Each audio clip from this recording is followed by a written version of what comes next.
si elle sera, le 4 mars prochain, à l'affiche de Meurtre en Béarn sur France 3 dans lequel elle donne la réplique à Catherine Marchal, l'ex-femme d'Olivier Marchal. Note de la rédaction, Isabelle Otero a toutefois décidé de laisser sa carrière d'actrice de côté afin de se consacrer à la cause environnementale, un sujet qui lui tient particulièrement à cœur. À tel point qu'elle s'est envolée il y a plus d'1 an, pour le Costa Rica, et qu'elle a posé ses valises dans un village écologiquement très préservé, a-t-elle précisé ce mardi 21 février pour Télémagazine.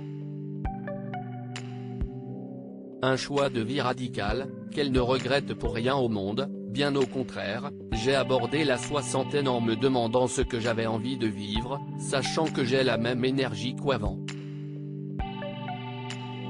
Il se trouve qu'au Costa Rica, il y a de l'eau et du soleil. CIST, un lieu propice à l'abondance. J'y suis parti il y a 18 mois et depuis, j'ai planté 3000 arbres. Aujourd'hui, je suis même ostréicultrice. Maintenant, je suis dans le concret, et plus uniquement dans les mots. Je ne suis là que pour eux, mais elle préférerait tout de même avoir à ses côtés sa célèbre fille Anna Girardot, elle aussi comédienne de profession, note de la rédaction, ainsi que son petit-fils Jazz, qui sont quant à eux toujours installés en région parisienne. Quand je suis de retour, je ne suis là que pour eux, a-t-elle notamment confié au magazine. Mais elle est persuadée d'une chose, CIST, que l'expérience qu'elle vit actuellement sera bénéfique pour les futures générations, notamment pour son petit-fils. Ce que je prépare aujourd'hui, CIST pour Jazz.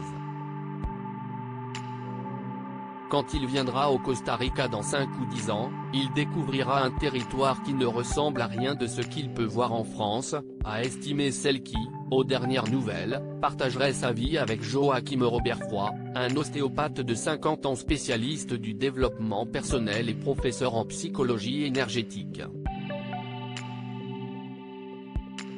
Un couple dont on a toutefois plus de nouvelles depuis un certain temps. Leur histoire serait-elle terminée? Le suspense demeure intact.